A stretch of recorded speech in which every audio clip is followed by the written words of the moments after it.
Good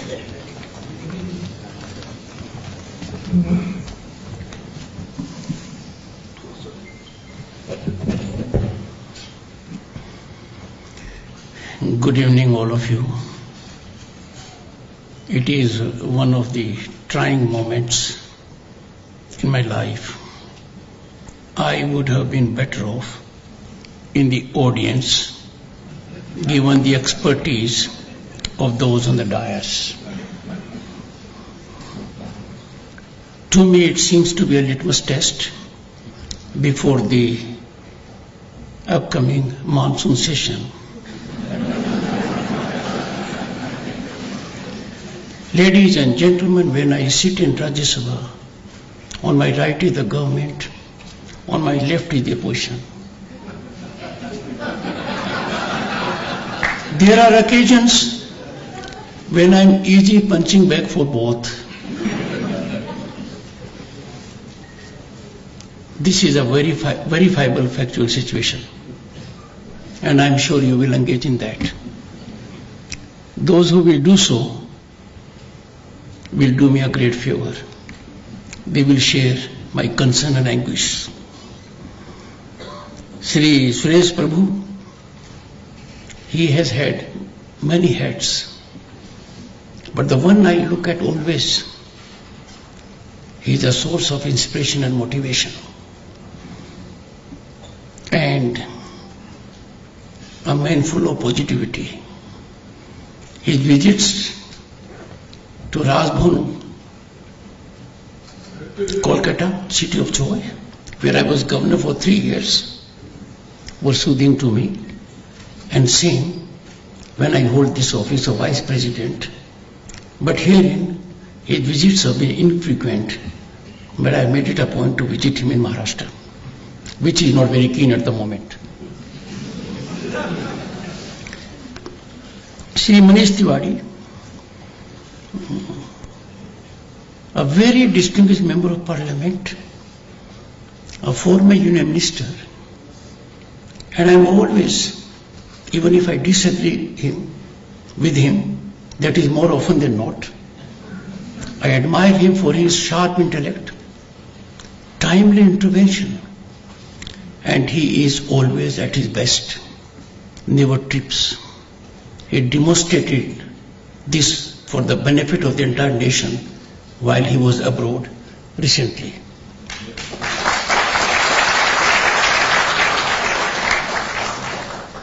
Indian Foreign Service, unlike similar services here, continues to hold the fort very strong. But one thing is there about this service, the division in the service, particularly retired, could not be more acute. Ma'am, I am addressing you from a distance with full sense of objectivity. I hardly miss any of your programs. Shri Shyam Saran, former Foreign Secretary. With respect to Shri Manish Tiwari and Shri Shyam Saran, you had feast of their intellect at my expense. They set very high benchmark. I am used to that, but only in legal field.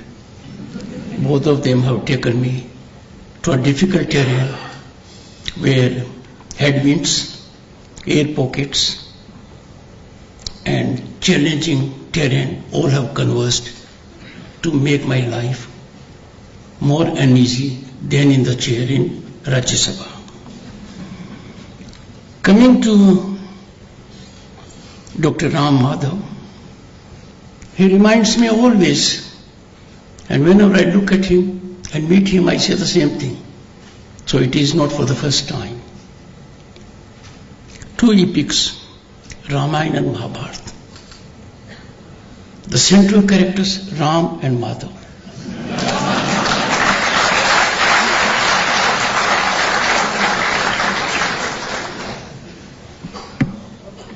Distinguished audience, I'll be committing a great breach if I were to say that I rarely had the occasion to address an audience with such high intellect.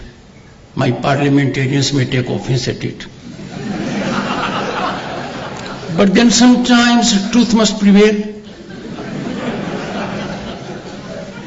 After all, Gandhiji taught us the power of the truth is you feel confident and you don't have to remember.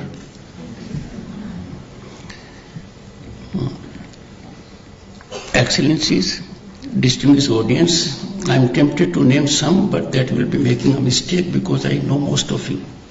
And I hold all of you in deep reverence for your intellect, commitment, and be always bold enough to make your point known. I firmly believe that democracy is primarily defined by expression and dialogue. Both are complementary. This, in our Vedic philosophy, is Anantavad. One of the fundamentals is, and that is inalienable facet, non-negotiable. Respect the other point of view.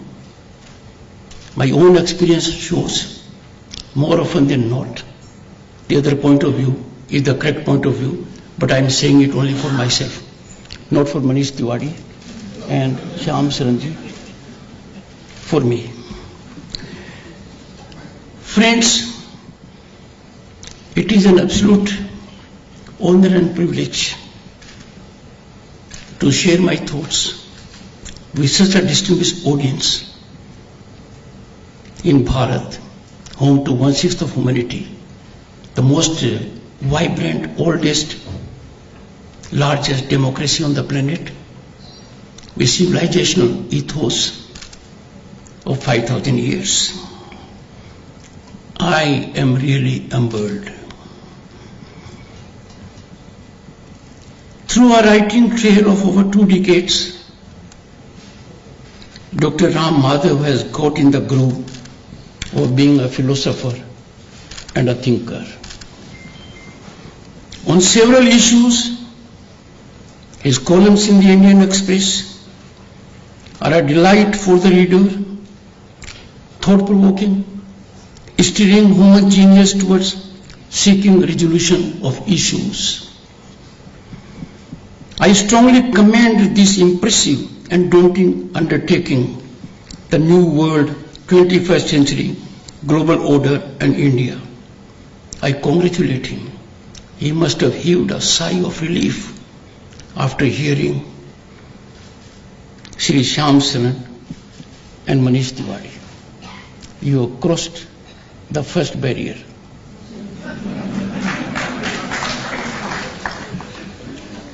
This barrier, on more occasions, is impregnable, and that is their forte.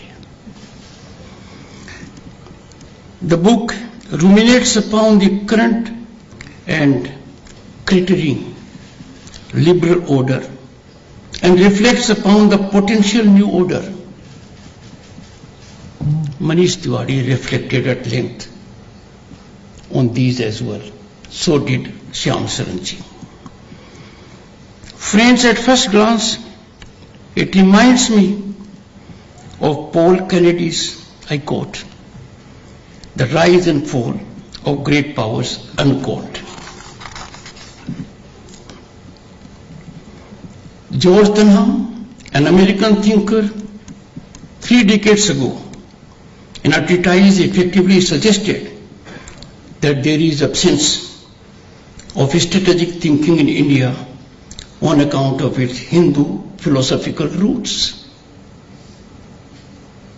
And there were takers of it. But with Shri Ram Madhav's volume, George Dunham stands corrected. He couldn't be more wrong. His analysis is far distanced from the ground reality over the centuries in this country. The work is an accretion to a vast and perennial body of work revealing convergence of Indian thinkers over world orders and India's place in it. A cosmic order and the place of Bharat and Bharat Khand. It has been evidenced in Vedic scriptures, our knowledge treasure. The ideals of Maha-Upanishad states, I am Nijah Paro Veti, Ganana Lagu Chetsam, Udar Charita Nam Tu Vasudev Kutamkam. This encapsulates our philosophy, our outlook to the world, which has been demonstrated on multiple occasions and can be easily evidenced by recent developments. Friends, this means, this is mine, that is his, say the small-minded. For the magnanimous, the entire world is one family. We belong to the latter part. That is the message of Bharat to the entire world. It has been consistent message, a message from which this land will never deviate. And it envisages a flat and communitarian world order, an order that augurs well for one and all. The principal Rajdharma, or ethical statecraft, and Dharam Yudh, just war, in Mahabharata, Dham diplomacy in Ashokan edicts, and Mandal theory of Kotale, all are examples of theorizing strategic environments, all feast to intellect. These philosophies have ever been relevant. But in our contemporaneous challenged times, these are need of the global order. Friends, there remained a historical continuity in Indian thought process. During the Second World War, thinkers in Bharat applied themselves to a post-war order. K.M. Panikkar, being amongst many undertaking this onerous challenge. K.M. Panikkar observed that the post-war order will have a much larger space for Asian nations, as the colonial powers had curtailed any role for their colonies in the extant order. This is being realized increasingly. Very prophetic analysis. Colonization and repressive colonial powers ruthlessly engaged in human and otherwise resource exploitation only to their benefit and to our absolute detriment. In Asia and Western dominance, Panikkar laid out a vision of post-war order where Asia and the West will be equals. Panikkar also managed to reflect by imagining India as a maritime as well as continental actor that would have a substantial role to play in the global maritime order. Wherever he may be, his soul will be very soothing to know what is happening in the world at the moment with respect to what he thought about. His thought underscored Bharat's principal stance to secure equitable order, global peace and harmony. Friends, this country has always stood for global peace and harmony, never having engaged at any time in its history on expansionism. The contemporaneous global scenario today is alarmingly concerning and also equally worrisome, particularly for peace-loving nations like Bharat.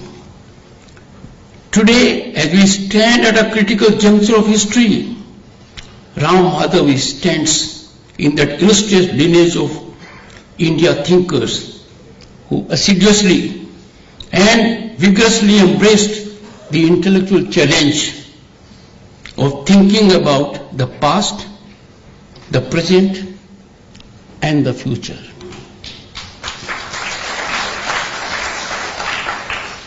Friends, Dr. Ram Madhav's description of 10 challenges is particularly stimulating.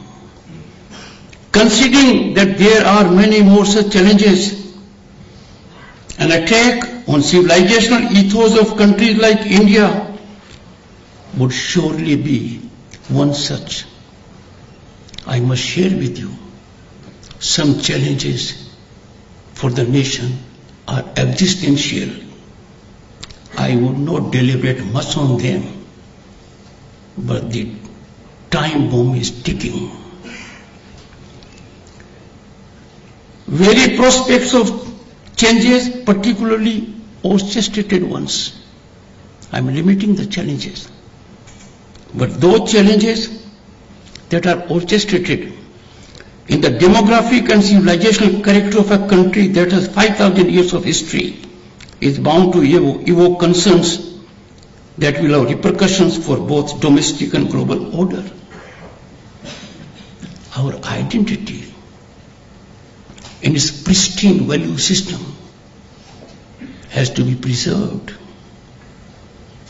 It is not optional. We stand for it. And you will find comparably others are doing it. Friends, these existential challenges are like, as I said, ticking bomb. Time is running out, waiting for diffusion and waiting for long. We are cliffhanging on several aspects. Any delay may worsen the situation beyond getting retrieved.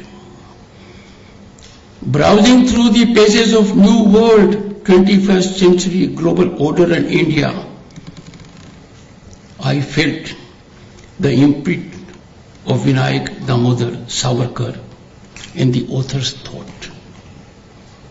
I have had the occasion to go to Andaman and Nicobar. I spent some time in the cellular jail. In that room, I prayed. I am saying so. It is emanating from not my mind, not from my heart. The thought is emanating from my soul.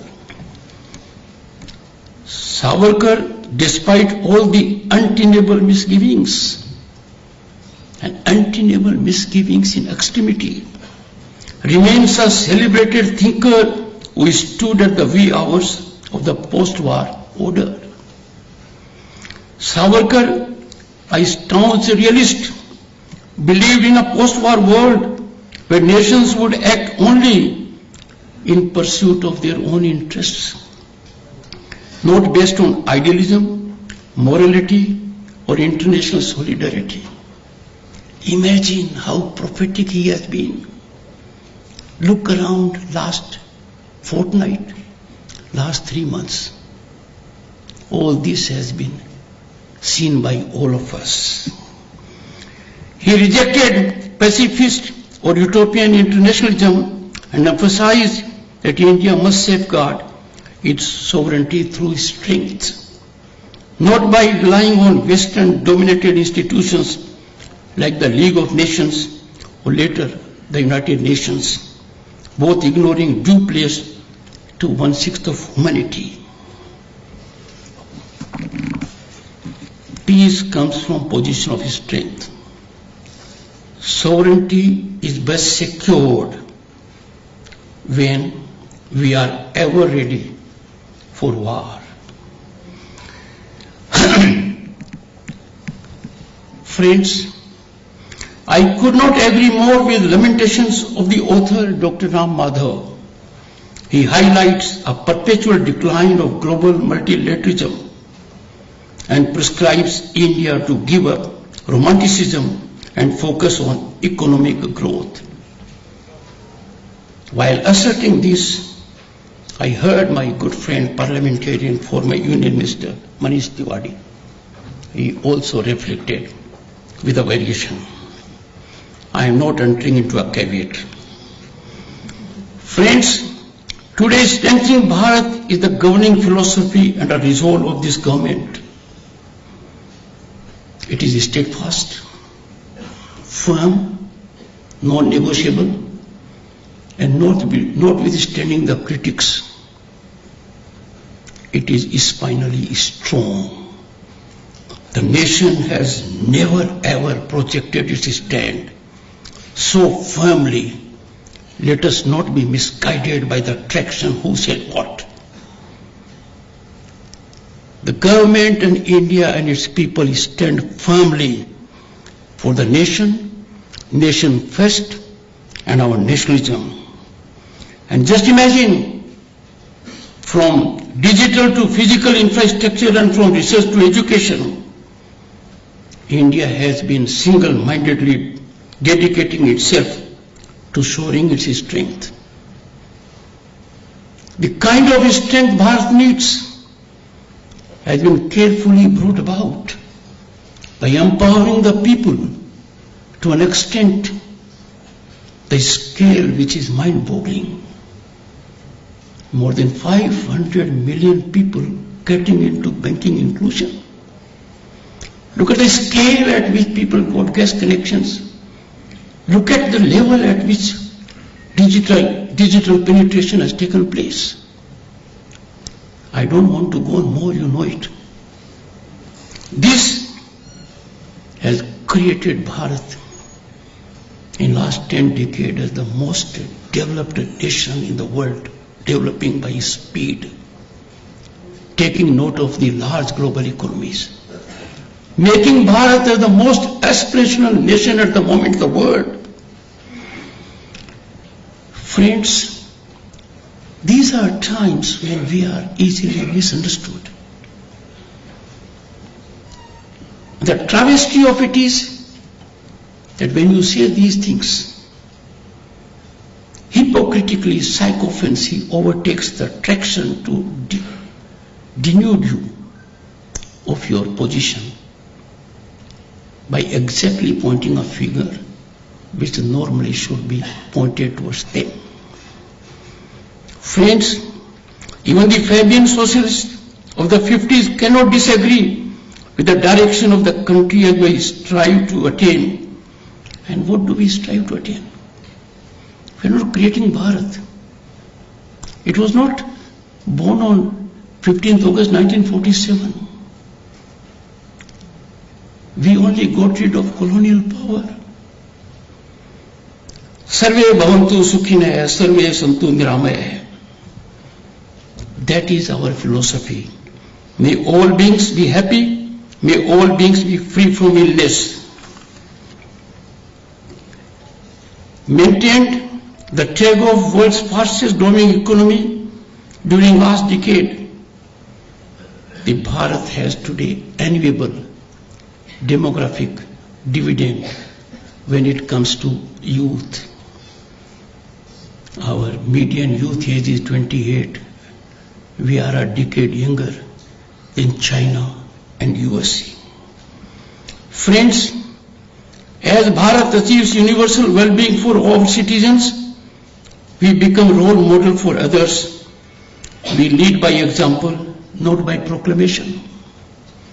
We already lead in areas like digital public infrastructure where global South nations can follow our path.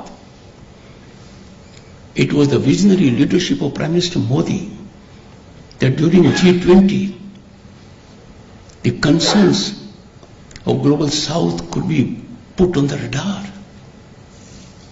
It happened for the first time. It was for the first time during G20 that African Union was put at par with European Union in the membership of G20. I would call it a game-changing development. And therefore, when we assess the progress of Bharat, our outlook must be very broad and myopic, not dictated by isolated incidents. Those who take a stand for momentary situations are not in the cyber crew of Bharat. Once we attain the strength inwards, we can shape our strategic environment outwards. Friends, since the book reflects on global order, the rise of Bharat is benign, beneficial to all, harming none. Vasudhaiva Kutumbakam. Benign because this country does not have a history of conquest. We do not project our strength through external territorial aggression. The Prime Minister of the country, Shri Narendra Modi, sent a message to global community a few years back. We are not living in an era of expansion.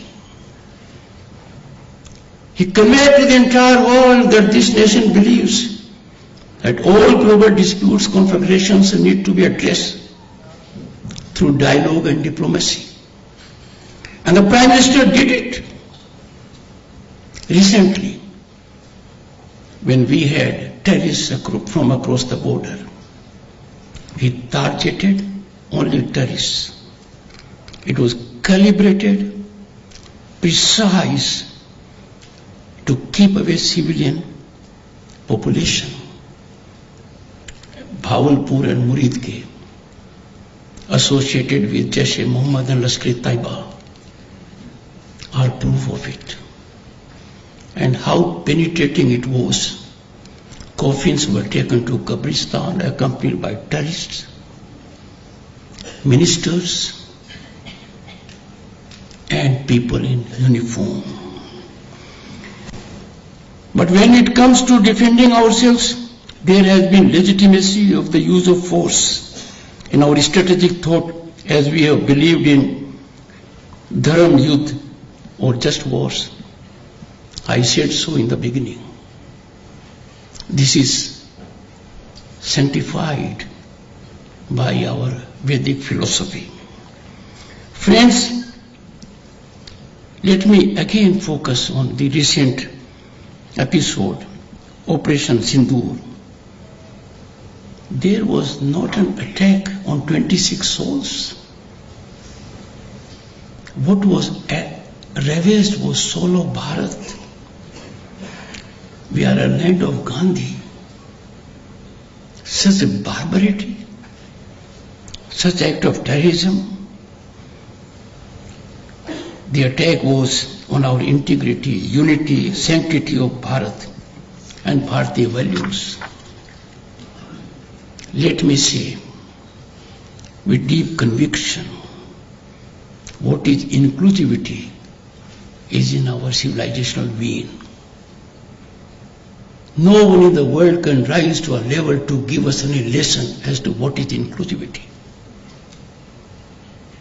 Because Bharat for centuries has been home to inclusivity. Friends, the second aspect is that our rise thus far has been beneficial for the global order. We have proven ourselves to be a force for good. When the world was turning towards inwards during devastating pandemic, Bharat became pharmacy of the world by providing vaccines to over 100 countries. We have made our unique digital public infrastructure open source, and there have been money takers in the world. I entered public life in 1989 as a member of parliament and was lucky to be a minister. I never imagined that India would be so accoladed by world institutions, International Monetary Fund and World Bank. Our digitization model will be so appreciated that our achievements in 6 years are not easily fathomable in more than 4 decades. And therefore, we again vindicate our philosophy. When it comes to humanitarian efforts, we rush to rescue friends and foes alike. Our Prime Minister and Defence Ministry have repeatedly asserted we aim to become the net security provider in the Indian Ocean region. My friends in the dais and in the audience will bear me out. When there is distress, when there is need, Bharat is the first responder. A unique distinction. We have demonstrated it. We also persuade others for dialogue and diplomacy. When the world is on the path of war, we are witnessing these disturbing times. We remind everyone it is no time for war. For us, there is only one time. Time of peace, prosperity, harmony, growth of all. Vasudhaiva Kutumbakam. Bharat genuinely believes that there is no problem whose situation cannot be reached by traversing the path of diplomacy. Those who are here in the audience with larger experience than I possess, howsoever severe the war may be, ultimate resolution takes place on the table. Just reflect for a moment, who are the sufferers? How quickly they are forgotten. Their suffering is lifelong, and therefore this path is advocated. And that is why during G20, Bharat gave to the entire world this message by having motto, one earth, one family, one future. I need to move towards conclusion, because that is what I do in Rajya Sabha on occasions. Manish ji, you are a leader of the masses. That doesn't mean those in Rajya Sabha are not. But sometimes we say, please conclude. I say to myself.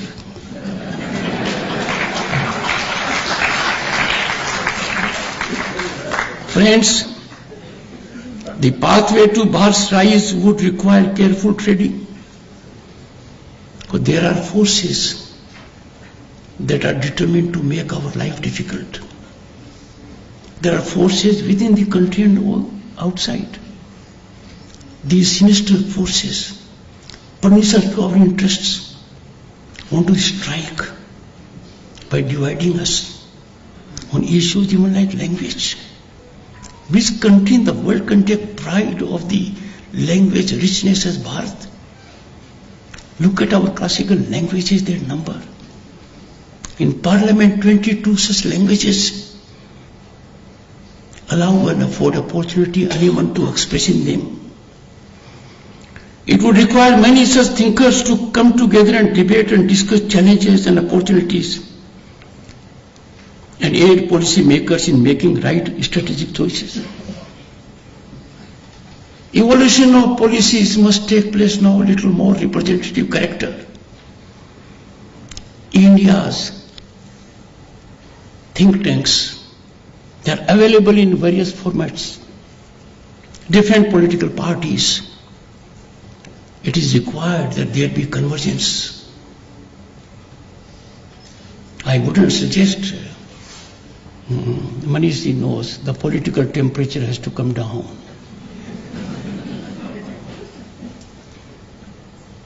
There has to be greater dialogue amongst political parties. I firmly believe we have no enemies in the country. We have enemies outside. And some who are enemies within a small fraction, they are rooted to outside forces inimical to Bharat. I am extremely delighted that this work is out and subsequent generations of scholars and thinkers will deliberate for sure this topic, engage critically to examine original thought of Ram Madhav. I commend the author for bringing out this great volume. Friends, I conclude by saying Bharat is no longer a nation with a potential. Viksit Bharat is not our dream, it is our destination. The rise is unstoppable, the rise is incremental. And we will witness the most peaceful resurgence of Bharat that will be historical. And everyone in the country, every single soul in Bharat is committed to this, because nation first is not optional. हम भारतीय हैं, भारतीयता हमारी पहचान है, राष्ट्रीयता हमारा धर्म है. Thank you.